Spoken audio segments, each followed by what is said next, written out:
La dernière partie va concerner l'étude des lentilles, ensuite les doublés. Donc, dans ce paragraphe 5, nous allons d'abord commencer par donner la définition d'une lentille comme étant un système formé par association de deux dioptres, dont l'un des dioptres est sphérique. Il faut absolument qu'un des deux dioptres soit sphérique. Donc finalement, une lentille, c'est un système centré d'axe la droite joignant les deux centres de ces deux dioptres.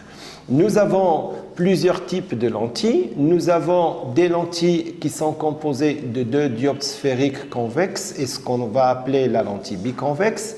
Nous avons la lentille plan convexe, d'un dioptre sphérique convexe et d'un plan, dioptre plan. Nous avons la lentille biconcave, nous avons la lentille plan concave, nous avons le ménisque à bord mince, c'est le cas de lentille de contact qui corrige l'hypermétropie. Et nous avons aussi un ménisque à bord épais qui corrige la myopie dans le cas de lentilles de contact. Nous définissons toujours deux points S1, S2 et nous appelons eux S1, S2 l'épaisseur d'une lentille.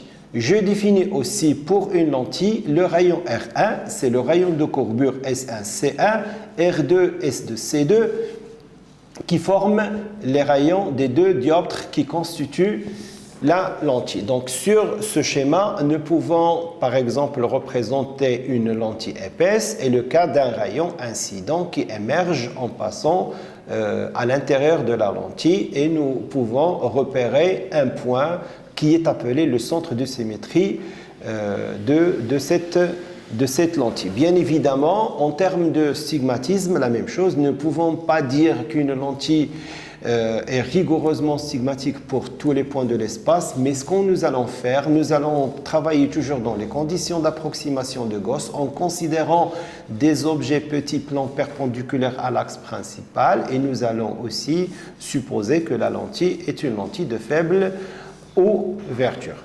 Maintenant, étant donné que les lentilles sont des éléments, ce sont des systèmes centrés, nous avons aussi à définir les éléments cardinaux de ces lentilles. Donc, je sais qu'une lentille épaisse est constituée de deux dioptres et en général, pour les dioptres, même sphériques, le plan principal objet est toujours confondu comme nous l'avons montré avec le plan tangent qui passe par le sommet. Donc, je définis F1, F2, F'1, F'2. Je définis aussi l'intervalle optique et je définis, je rappelle, l'épaisseur E égale à S1, S2. Donc, c'est aussi un système centré formé de deux dioptres, mais qui possède quatre éléments, quatre points cardinaux FF', H et H'. Je peux écrire dans ce cas que S2F' à l'aide de la relation de Schall comme étant S de F'2 plus F'2 F'. Et je rappelle que F'2 F', c'est la relation que nous avons démontrée à partir des systèmes centrés. Je peux aussi écrire que S2H' égale à S2F' plus F''H'. Et je rappelle que F'H', c'est moins F' du système équivalent, comme ça a été rappelé dans l'association de systèmes centrés. Donc finalement, je peux écrire que S de F' égale à F'2 moins F'2 F2 sur delta. Et je peux écrire que S de H' égale à F'2 moins F'2 F2 sur delta plus F'1 F2 sur delta. Même chose. S1F égale à S1F plus F1F qui est égal à F1, c'est la distance focale objet du système 1, du dioptre 1, plus F1 F'1 sur delta. Et je peux écrire que S1H est égal à F1 plus F1 F'2 sur delta moins F1 F2 sur delta. Donc, si je considère la relation de la distance focale du système équivalent formée par l'association de deux dioptres, je rappelle que F' est égal à moins F'1 fois F'2 sur delta. Et comme j'ai F'1 et F'2, je n'ai qu'à faire le produit, je divise par delta et je vais trouver la relation suivante qui est F' égale à H'F', N R1 R2 sur N-1 facteur de N facteur de R2 moins R1 plus E facteur de N-1. Et je peux déterminer dans ce cas la convergence C égale à 1 sur F' et on trouve la relation n-1 facteur de 1 sur R1 moins 1 sur R2 avec R1, R2, ce sont les rayons de courbure du dioptre D1 et du dioptre D2, plus E facteur de N1 moins N2, facteur de N moins 1 au carré sur N R1, R2. La relation que nous avons devant nous, c'est la relation qui donne 1 sur F' en fonction de l'indice, des rayons de courbure et de l'épaisseur.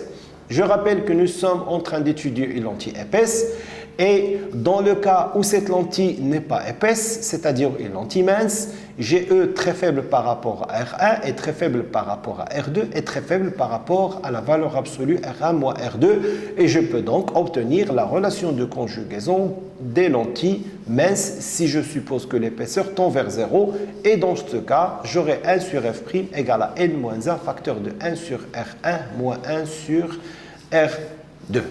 Et c'est ce qu'on appelle la lentille mince. Et dorénavant, une lentille mince est repérée par ce symbole.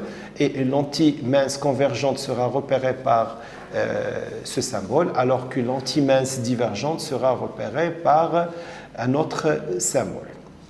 Maintenant que nous avons la définition de la distance focale, ou 1 sur F' qui est égal à la convergence, nous avons 1 sur F' égale à n-1 facteur de 1 sur R1 moins 1 sur R2. Je rappelle aussi pour une lentille mince que H et H' sont toujours confondus avec le centre et dorénavant le centre est défini par le point O quand E est égal à 0, c'est-à-dire que S1 confondu avec S2 confondu avec le centre O. Nous pouvons aussi aboutir à une autre formule de conjugaison d'une lentille mince, mais cette fois en passant par la composition des images. Et je considère sur cette figure l'association de deux dioptres sphériques D1, D2, ayant même axe principal, ayant l'épaisseur E égale S1, S2, mais qui va tendre vers 0. Et j'écris A qui donne à 1 une image intermédiaire sans intérêt à travers le dioptre D1. Et cette image A1 va donner une image A' à travers le dioptre D2. Je n'ai qu'à utiliser les relations de conjugaison du dioptre D1 et la relation de dioptre D2 pour aboutir à la fameuse relation que nous connaissons qui n'est autre que 1 sur F' égale à 1 sur OA' moins 1 sur OA que nous allons montrer dans quelques instants. Alors, j'utilise les relations de conjugaison de dioptres sphériques dans les conditions d'approximation de Gauss et j'utilise la relation des dioptres sphériques avec origine au sommet pour D1 et pour D2. Alors pour D1, j'ai la première relation 1 sur S1A moins N sur S1A1 égale à 1 moins N sur S1C et la deuxième relation pour D2, N sur S2A1 moins 1 sur S2A' égale à N moins 1 sur S2C2. Si je somme la relation 1 et 2, j'obtiens 1 sur OA moins 1 sur OA' égale à 1 moins N facteur de 1 sur S1 C1 moins 1 sur C2 qui n'est autre que moins 1 sur F'. Et moins 1 sur F' n'est autre que 1 sur F. Alors, si je multiplie par un signe moins, j'aurai 1 sur OA' moins 1 sur OA est égal en définitif à 1 sur F'. Et c'est la relation que vous connaissez des lentilles minces dans les conditions d'approximation de Gauss. Très rapidement, si je fais le rapport de F et F', j'ai moins N sur N' pour un système centré, mais je rappelle que le milieu d'entrée et le milieu de sortie sont identiques, et dans ce cas, j'ai N égale à N', et je peux dire que F est égal à moins F'.